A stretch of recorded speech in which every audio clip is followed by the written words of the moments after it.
지난주 말씀을 통하여서 너희는 모든 열방과 민족의 내 증인이 되리라 하시는 주님의 승천하시는 명장면과 더불어서 지상 사명을 주시는 그런 내용들을 우리가 함께 같이 묵상하였습니다.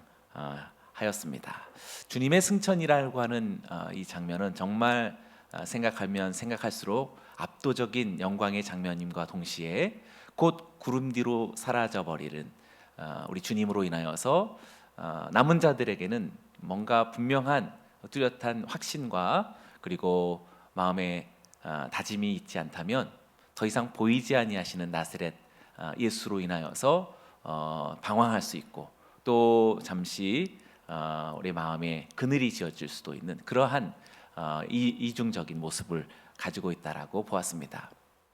예수님께서 승천하시고 더 이상 나사렛 예수께서 이 땅에 계시지 않는 이러한 완전히 달라진 상황 속으로 주님의 교회와 성도들의 삶이 펼쳐져 나가는 것입니다. 오늘의 본문은 이러한 상황에서 주님께서 지상에 계실 때 우리들에게 주셨던 아버지의 약속하신 것을 기다리라, 그리고 성령의 세례를 받을 것이다 라고 하는 그 약속을 기다리는 삶이 무엇인지 우리들에게 알려주고 있습니다.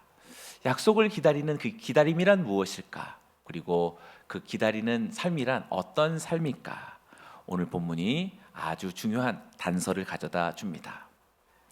먼저는 예수님께서 부활하신 후 40일 동안의 지상에 계셨고 승천하셨고 또 오순절날 주님의 성령께서 강림하시니 40일 때에 승천하셨고 50일째에 성령께서 오시니 며칠이 비었죠?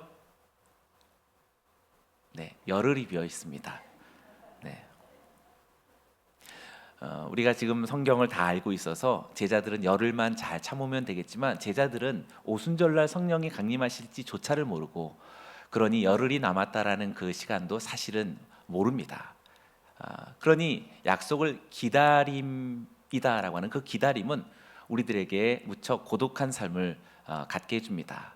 약속은 분명한데 그러나 언제인지 알지 못하는 이에게는 진실한 믿음이 있지 않고서는 이 기간을 은혜롭게 또 아름답게 잘 지나가기란 쉽지 않은 것이지요. 그래서 약속을 기다리는 삶이 무엇인지 우리는 묵상해야 되고 우리의 삶 속에 적용해야 할 것입니다. 제자들이 어떻게 주님의 약속을 기다렸는지 오늘 말씀을 통해서 우리가 묵상한다면 주님의 약속을 기다리는 2023년의 여정을 살아갈 여기 있는 저와 여러분들에게도 놀라운 새로운 변화가 일어날 줄로 믿습니다. 오늘 본문 말씀 속에서 소중한 영적 원리를 세 가지를 우리는 발견할 수 있겠습니다. 약속을 기다리는 삶의 첫 번째는 바로 성전 중심의 삶이다 라고 말할 수 있겠습니다. 옆 사람들에게 선포하십시오. 성전 중심의 삶입니다. 아멘. 12절을 한번 같이 읽어봅니다. 시작. 제자들이 감람원이라는 산으로부터 예루살렘에 돌아오니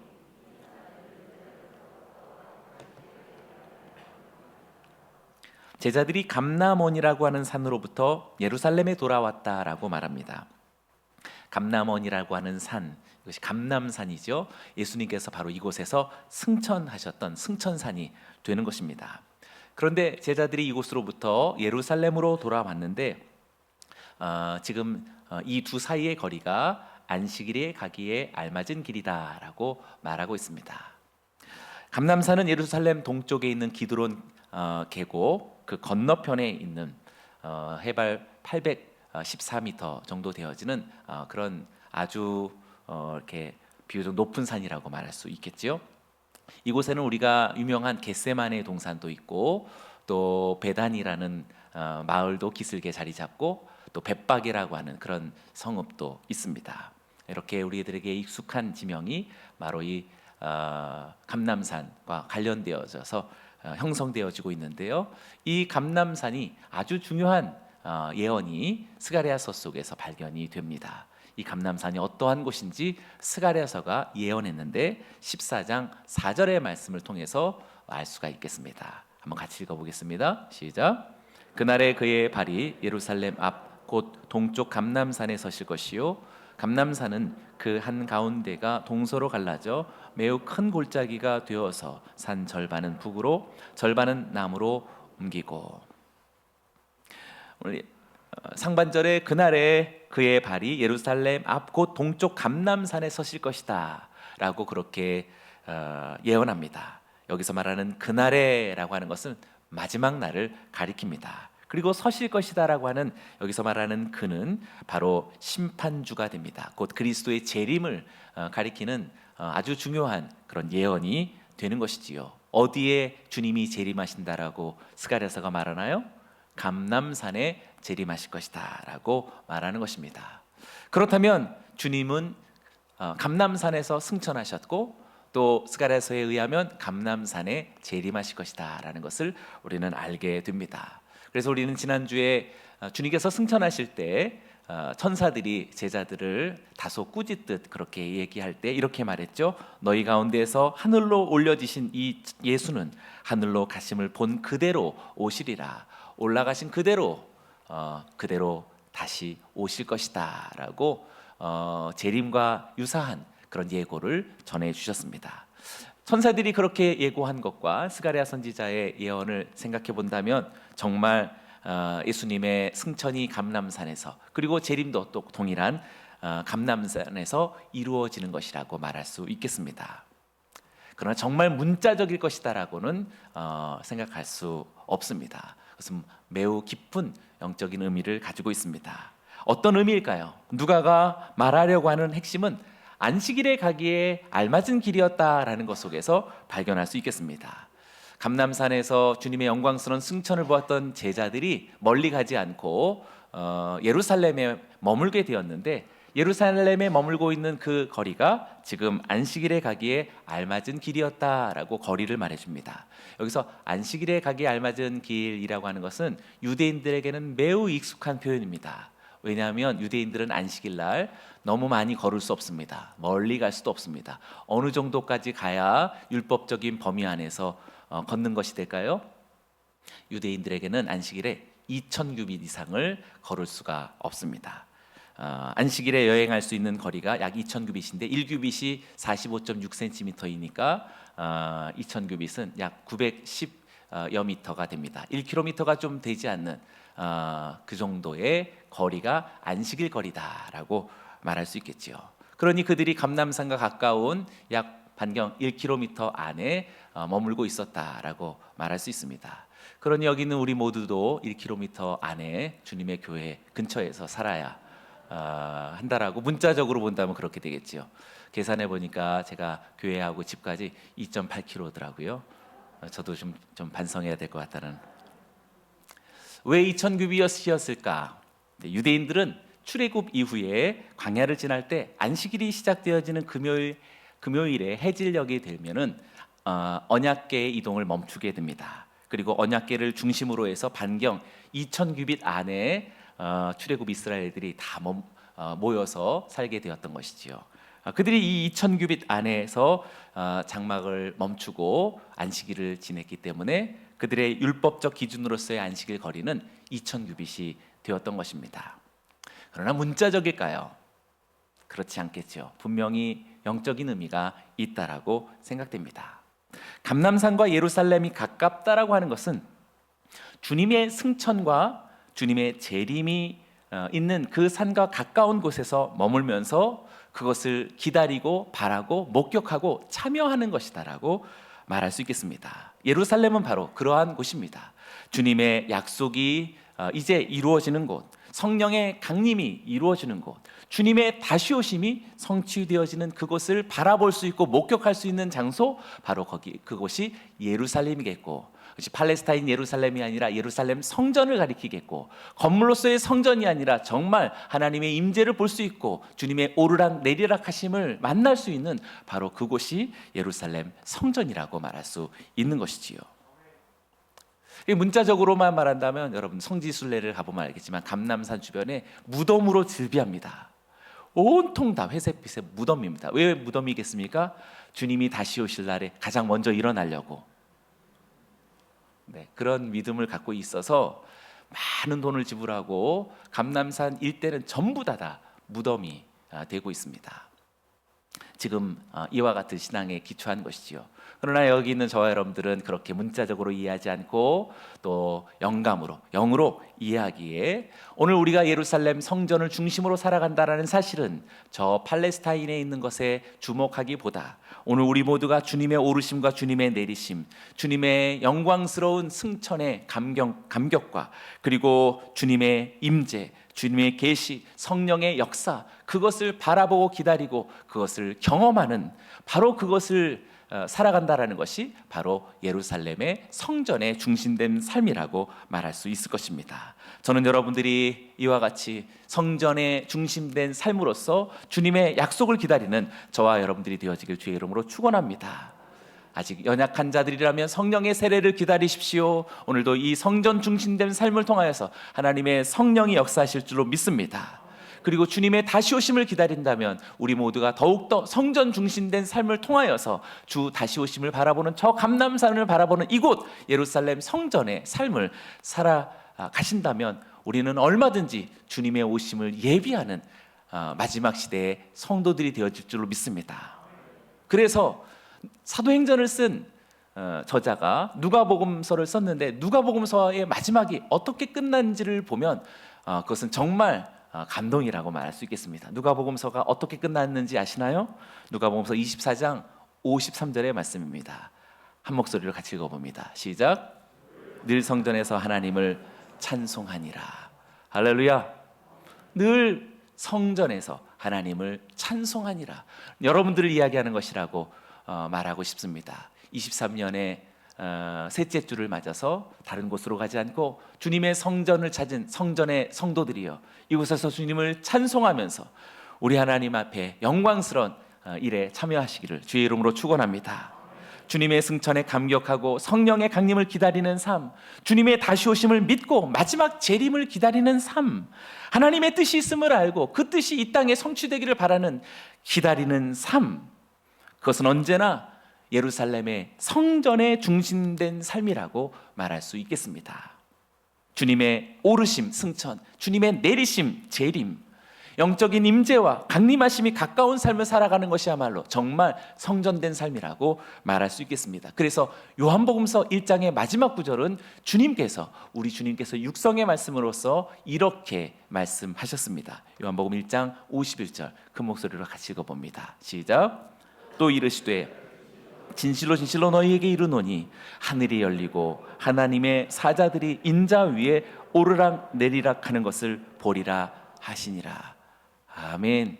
주님은 무엇을 볼 것이라고 그렇게 말씀하셨던 것일까요? 분명히 주님께서 말씀하셨으니 헛한 소리를 하시지 않았을 것입니다. 분명히 볼 것이라고 예고하셨고 이 중에서는 보는 사람들이 있을 것이고 앞으로 보아야 할 사람이 있는 줄로 믿습니다. 주님의 천사들이 인자 위로 오르락 내리락 하는 승천과 강림의 이 명장면을 주목하고 목격하고 놀라고 감격해서 동참할 수 있는 사람들이 있을 것이다 라고 예고하였는데 오늘 여기 있는 저와 여러분들인 줄도 믿습니다. 그렇습니다. 감람산 저 멀리를 바라볼 수 있는 예루살렘, 오늘 이곳 성전에서 오늘 주님을 찬송하면서 주님을 경험하는 삶이 바야흐로 정말 성전 중심된 삶이요, 그것이야말로 약속을 믿고 기다리는 성도의 삶이라고 말할 수 있겠습니다. 두 번째는 공동체 중심의 삶이라고 말할 수 있겠습니다. 옆 사람들에게 선포하십시오. 공동체 중심의 삶입니다. 아멘. 13절을 제가 읽어봅니다. 들어가 그들이 유하는 다락방으로 올라가니 베드로, 요한, 야고보, 안드레와 빌립, 도마와 바돌로메, 마테와 알페오의 아들 야고보, 셀로신 시몬, 야고보의 아들 유다가 다 거기 있어. 제자들이 예루살렘으로 돌아와서 그들이 머물고 있던 그 방을 아까 붉게 표현했는데요, 다락방이라고 말하고 있습니다. 원문에는 정관사를 써서 그 다락방이라고 말해서 지금 이 다락방은 그냥 일반적인 다락방이 아니라 지금 읽고 있는, 성경을 읽고 듣고 있는 사람들도 그 다락방이라고 알고 있는 다락방이라고 말할 수 있겠습니다. 그러고 보니 여기는 우리 모두도 알고 있겠죠. 주님이 마지막 만찬을 베풀던 곳이 어떤 다락방인지 우리가 어슴풀에 알고 있습니다. 주님께서 부활하신 후 제자들에게 나타나셨을 때도 그 다락방이었다는 것을 우리는 알고 있습니다. 그리고 이제 50일째 되어지는 날 120명이 놀라운 성령의 강림이 있었던 것도 그 다락방이었다라는 사실을 우리는 알고 있습니다. 마가 요한의 어머니 마리아가 자신의 삶을 들여서 제공하였던 그 다락방이 바로 오늘 성민교회의 시초가 되었던 처음 교회였다라고 말할 수 있는 것입니다. 할렐루야. 예루살렘 성전에 중심된 삶은 정말 저 팔레스타인에 있는 황금도무로 되어져 있는 그 성전을 가리키는 것이 아니라 주님의 감람산을 바라보며 주님의 왕래하심, 주님은 살아계셔서 영광스러운 승귀 되시는 승천의 그리스도이시며 다시 오실 강림의 재림의 그리스도이시다라는 것을 믿는 성도들이 볼 수 있는, 그 성도들이 모여져 있는 바로 그곳이 예루살렘 성전의 삶이라고 말할 때 구체적으로 그 성전은 바로 공동체를 말하는 것이라고 할 수 있겠습니다. 우리는 성전과 가까운 삶을 살되 공동체와 가까운 삶을 살아야 할 것입니다. 여기 있는 저와 여러분들이 지금 성민 공동체에 모인 것이지요. 그런 여러분들 참 복된 분들인 줄로 믿습니다. 좋은 공동체가 있는 사람은 행복한 사람들입니다. 좋은 성도의 공동체를 만난 목사는 참 행복한 목사라고 말할 수 있습니다. 여기 있는 저와 여러분들은 정말 주님의 아름다운 공동체에 속하게 돼서 정말 축복합니다. 네, 저쪽은 아니신 것 같아요. 네. 우리 모두가 아름다운 공동체에 속한 그런 무리들이 되기를 원합니다. 새해가 되었습니다. 아직도 성전 중심의 삶을 살되 공동체로는 아직 들어오지 않은 분들이 다소 있으리라 생각됩니다. 주님의 신앙은 살되 뭔가 이렇게 좀 부대끼는 사람들과의 만남을 조금 부담스러워하시는 분이 있음을 압니다. 이해가 됩니다. 그 마음을 충분히 이해할 수 있습니다. 그러나 그것이 하나님의 부르심입니다. 그렇게 모나고 상한 우리들의 마음이 서로가 서로를 만나면서 깎이고 부딪히고 새로워지는 것, 그것을 주님이 원하신 것입니다. 하나님의 존재적 본성은 삼위일체 하나님이십니다. 한 분이시지만 삼위이십니다. 신비롭죠?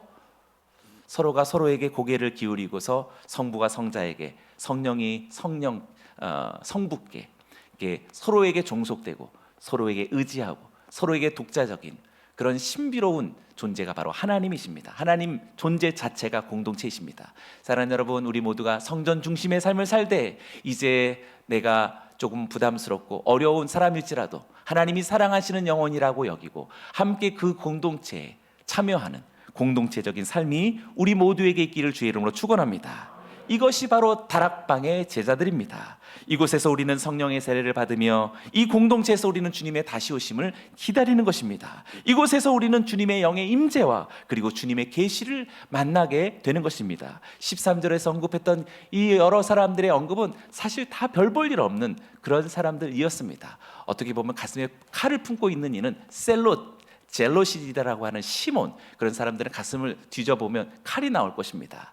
왜냐하면 굉장한 과격한 근본주의자들이기 때문에 어떤 스스로의 주관에 부당한 것을 참지 않고서 폭력을 행사하고서 정당화한다라는 그런 사상을 가지고 있는 그런 사람이 12사도 중에 있었다는 사실도 놀라운 일이라고 말할 수 있겠죠. 저 세리는 정말 매국노다라고 말할 수 있는 세리의 대표도 바로 이렇게 오늘 주님의 제자들의 그룹 속에 있다라는 사실을 우리는 알게 됩니다. 사랑하는 여러분, 여기 있는 저와 여러분들이 바로 그러한 공동체의 한 일원이 되어지길 원하고 이제 그 공동체와 더불어서 주님의 약속을 기다리는 우리 모두가 되어지기를 주님의 이름으로 축원합니다. 중요한 것은 12사도의 명단이 지금 사도행전 1장 13절에서 나타났지만 처음 언급은 누가복음 6장 14절에서 16절 세 구절을 통해서 12사도의 명단이 처음 언급되었습니다. 동일한 저자에 의해서 누가복음에서 첫 번째 언급되었던 이 언급이 두 번째 사도행전 1장 13절에서 언급되었는데 가장 결정적인 차이가 있습니다. 두 개의 차이는 누가복음에서는 12명의 이름이 나타났지만 지금 13절에서는 몇 명입니까? 네, 이렇게 물었으면 알 것이라고 생각이 됩니다. 11명이지요. 누가 빠졌습니까? 네, 가룟 유다가 지금 이곳에 있지 않습니다. 그런데 13절의 마지막 표현에 다 거기에 있어라고 언급하면서 오늘 우리들에게 아주 중요한 의미를 전해주고 있습니다. 사랑하는 여러분, 오늘로부터 3년이 지나도 여기 있는 사람들 모두가 다 그곳에 있게 되기를 축원합니다. 조금의 시간이 지날수록 더욱더 많은 하나님의 성도들이 있어야지 결단코 누락되어서는 안 될 것입니다. 저와 여러분들이 주님의 공동체에 속하여서 주님의 뜻을 이루어 나가는 우리 모두가 되기를 주님의 이름으로 축원합니다. 마지막 세 번째는 오직 기도하는 삶이라고 말할 수 있겠습니다. 옆 사람들에게 선포하십시오. 오직 기도하는 삶입니다. 주님의 약속을 기다린다는 것은 무엇일까? 그것은 바로 기도하는 삶이라고 말할 수 있습니다. 14절을 읽어봅니다. 시작. 여자들과 예수의 어머니 마리아와 예수의 아우들과 더불어 마음을 같이하여 오로지 기도에 힘쓰더라.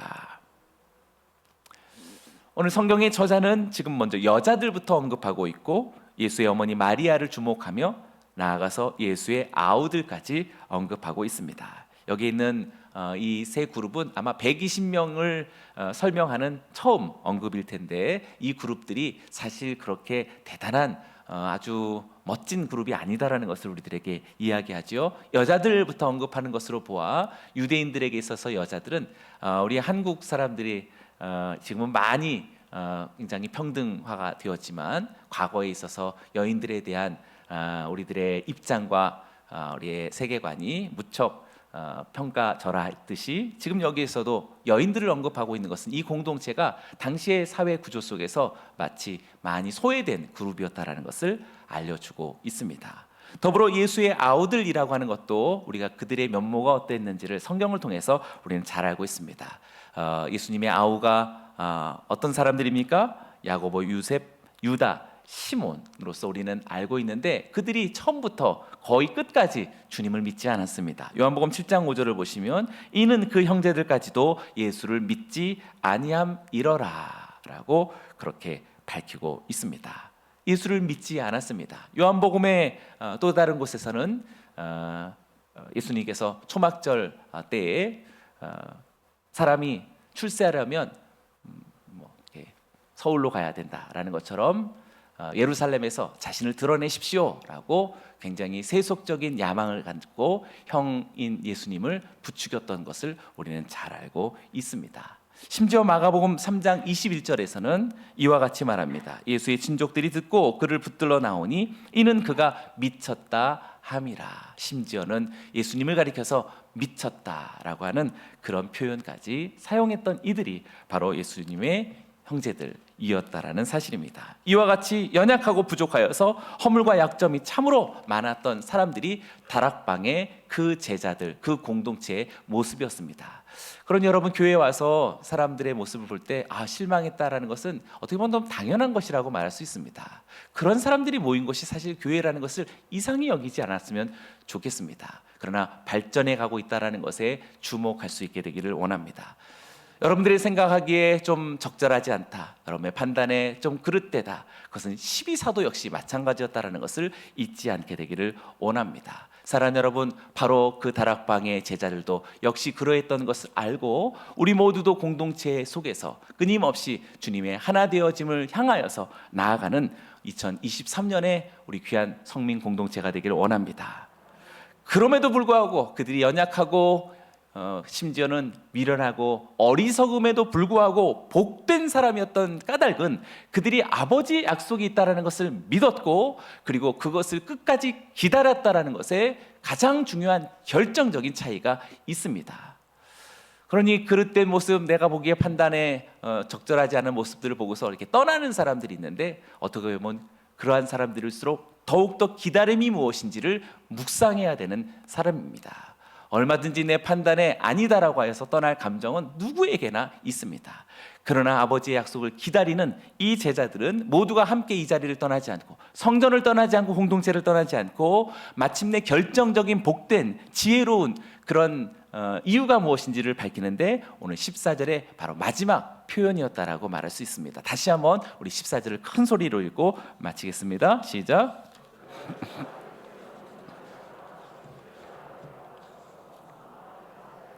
오로지 기도에 힘쓰더라. 아멘. 후반부에 더불어 마음을 같이하여 오로지 기도에 힘쓰더라라고 그렇게 밝히고 있습니다. 우리의 행실로 조금 부족하고 우리의 여건이 모자랄지라도 결정적으로 하나님이 보시는 눈은 바로 그가 무엇을 주목하고 어떤 삶을 택하느냐를 주님께서는 감찰하시는 분이십니다. 바로 기도하는 사람들이었다라는 것을 보게 됩니다. 다락방의 그 제자들은 세월이 지나가기를 기다린 제자들이 아니라 주님을 기다리며 기도하던 제자들이었다라는 사실을 우리들에게 이야기하고 있습니다. 약속을 기다리는 삶이란 곧 기도하는 삶이라는 것을 알게 됩니다. 사랑하는 우리 성민 공동체의 성도들이요, 여기는 우리 모두가 주의 약속을 기다리는 성도들이 되길 원합니다. 그래서 전적으로 기도하는 교회가 되기를 축원합니다. 이 기도에도 사실 잘 관찰해 보면 세 가지의 과정이 있다라는 것을 우리들에게 알려주고 있습니다. 첫 번째는 그들은 더불어 기도했다라고 말하고 있습니다. 연합의 기도입니다. 옆 사람들에게 선포하십시오. 연합의 기도를 드릴 것입니다. 아멘. 우리는 각자 개인적으로 기도하는 것도 무척 익숙하고 중요합니다. 그러나 하나님의 교회와 주님의 성도들은 함께 기도한다라는 사실을 잊지 않았으면 좋겠습니다. 그래서 매주마다 금요일 매우 기쁘고 감사합니다. 우리 성도님들이 우리 장로님들과 더불어서 함께 이곳에서 얼마나 뜨겁게 기도하는지 우리 성민교회에 아주 큰 희망을 발견하게 됩니다. 우리 모두가 함께 모여서 기도할 때 하나님은 역사하실 줄로 믿습니다. 그러나 함께 기도한다고 해서 그 내용의 그 마음을 살펴보면 어떻게 보면 굉장히 많이 천차만별이지 않을까 생각합니다. 그래서 어떤 이는 처 외삼촌 묘 벌초하듯 하다라고 그런 말도 있죠. 그냥 어쩔 수 없이 하는데 그냥 정말 어쩔 수 없이 하듯이 교회에 오셔서 기도해도 그냥 덩그러니 몸만 와 계신 분이 계십니다. 어찌 교회뿐이겠습니까? 한 식탁 안에서 식사를 해도 마주보고 있는 그 거리가 거의 1km 정도 되어지는 분들도 계시지요. 마음이 다른 곳에 있으니 바로 눈앞에서 식사를 해도 전혀 다른 사람과 식사를 하고 있는 것 같은 느낌을 갖습니다. 동상이몽이라고도 하지 않습니까? 한 입을 덮고 자지만 다른 세계를 사는 것입니다. 다른 꿈을 꾸면서 살아가는 그러한 사람들은 있습니다. 누구든지 알아봅니다. 그것은 어린아이도 느낄 수 있는 그런 모습입니다. 하물며 하나님이시겠습니까? 오늘 이곳에 있는데 마음을 주지 않는다면 하나님이 어떻게 역사하시겠고 어떻게 그것을 기뻐하시겠습니까? 사랑하는 여러분, 마음을 주시길 바랍니다. 옆 사람들에게 고백하시오. 마음을 주십시오. 네, 이제 성전 중심의 삶, 또 공동체 중심의 삶에 조금씩 내 마음을 드리고 그리고 우리의 영을 드릴 수 있는 그것 안에 진정한 기도가 시작되는 줄로 믿습니다. 이렇게 더불어 연합의 기도를 할 뿐만 아니라 마음을 같이 하는 합심의 기도를 그들이 이어갔다라고 말하고 있는 것입니다. 우리 모두가 이곳에서 함께 기도하되 마음을 다하여서 합심의 기도할 수 있는 우리 모두가 되길 축원합니다. 또한 합심의 기도도 농도의 차가 있습니다. 우리 마음을 드렸고 영을 드렸다 해도 얼마만큼 드렸느냐에 따라서 그 강세는 달라질 것이라고 생각됩니다. 그래서 세 번째는 그들이 오로지 힘썼다라고 말합니다. 오로지 힘썼다, 전심의 기도라고 말할 수 있겠습니다. 사랑하는 우리 성도들이여, 우리 모두가 함께 모여서 연합의 기도를 드리되 마음을 함께 같이 담는 합심의 기도를 드릴 뿐만 아니라 저는 여러분들의 기도가 점점 더 힘을 더해가면서 전심의 기도가 되어지기를 주의 이름으로 축원합니다. 잘 생각해 보니 이 세 가지 연합의 기도, 또 합심의 기도, 전심의 기도를 생각해 보니 어떻게 보니 우리들의 기도에 하나의 어떤 큰 흐름을 볼 수 있겠는데 여러분들이 기도하시는 분이라면 이 세 가지의 기도가 어떻게 여러분 안에 역사하는지 경험하셨을 것입니다. 처음에 여러분들이 기도하실 때 사실 기도가 잘 열리지 않지요? 잘 열리지 않습니다. 기도가 그렇게 쉬운 게 아닙니다. 그냥 무엇인가 기도에 힘을 얻게 되어질 때까지 좀 뜸이 들어야 되는데 그 뜸이 여간 쉽지 않습니다. 기도줄을 잡았다라고 이야기하죠. 그래서 우리가 함께 같이 연합의 기도를 하다가 어느덧 마음을 들이다 보면 어느덧 우리 안에서 뜨거운 어떤 무엇인가가 울컥이는 것을 느낄 때가 있을 것입니다. 그때 여러분들의 기도가 막 빨라지고 힘이 있어지는 것을 느끼게 될 것입니다. 그럼 점점 더 여러분들이 힘을 얻고 점점 더 두 손도 들고 막 떨기도 하고 또 하나님 앞에 간절한 부르짖음이 막 솟구칠 때가 있을 것입니다. 점점 더 그 동력이 엔진 소리가 점점 커지는 것을 느끼게 될 것입니다. 그때 전심의 기도가 이루어지면서 비로소 비상이라는 것이 무엇인지 느끼게 될 텐데 꼭 이 비행기가 이렇게 활주로에서 날아오르는 것 같은 그러한 모습이 바로 오늘 이 세 가지의 기도를 통해서 우리 이해할 수 있겠습니다. 저는 여러분들이 처음에는 연합의 기도를, 그리고 나아가서는 합심의 기도를, 그리고 전심의 기도를 통하여서 여러분들의 기도가 우리 하나님께서 비상하게 하시는 신비로운 하나님의 체험을 경험하시는 우리 성도님들 되시길 축원합니다. 우리의 기도는 이렇게 자라가야 됩니다. 점점 더 성장해야 할 것입니다. 그리고 그러한 기도를 경험하는 이가 이곳 예루살렘 성전에서 저곳 감람산을 바라보면서 주님의 영광스러운 승천이로다, 주님의 영광스러운 강림이로다, 성령의 불과 바람과 생수의 역사로다, 우리의 마음을 뚫고 나아가는 하나님의 놀라운 새로운 창조로다, 새하늘과 새 땅이로다 라고 하는 그러한 찬미가 오늘 우리 가운데서 일어나는 것이 바로 진정한 기도의 삶을 살아가는 이들이 경험하는 놀라운 하나님 나라의 신비입니다. 오늘 이 신비가 매일마다 우리들에게 경험되어지고 우리 성민교회의 성도들에게는 일상이 되어지기를 주님의 이름으로 축원합니다. 그렇습니다. 약속을 기다리는 삶이란 단순히 시간이 지나가기를 기다리는 삶이 아닙니다. 정신없이 자기 생활에 몰두하는 삶도 아닙니다. 그리고 정말 잘 살아본다고 해서 열정적으로 자아를 성취하는 삶도 결단코 아닙니다. 그것은 첫 번째, 말씀과 성령이 역사하며 주의 오심을 기다리는 예루살렘의 성전 중심된 삶이다라는 것을 알게 됩니다. 사랑하는 여러분요, 감람산을 바라보시고 주님의 영광을 주목하시기를 주의 이름으로 축원합니다. 두 번째는 연약할지라도 부족할지라도 내가 보기에는 참으로 모자랄지라도 그러한 사람들과 함께하는, 끝까지 함께하는 공동체 중심의 삶이다라는 것을 기억하시기를 바랍니다. 이곳을 떠나지 마시고 더 깊이 들어오시고 더 많은 사람을 용납하시고 더 많은 사람을 치유하시고 더 많은 사람들을 섬기시고 더 많은 사람들을 온전케 함으로써 진정한 마가의 다락방, 바로 그때의 그 제자들, 바로 그때의 사도행전적 그 교회가 되어지는 우리 모두가 되기를 축원합니다. 마지막 세 번째는 함께 기도하는 것이요, 합심으로 기도하는 것이요, 그리고 점점 더 그 힘과 기세가 뛰어나서 전심으로 기도할 때 우리는 비로소 하나님께서 우리를 일으키시는 놀라운 하나님 나라의 체험, 그리고 하나님 나라의 동참이 오늘 우리들에게 있게 되는 것은 당연한 줄로 믿습니다. 그렇게 인도하실 우리 주님께 큰 영광에 감사의 박수를 올려드립니다.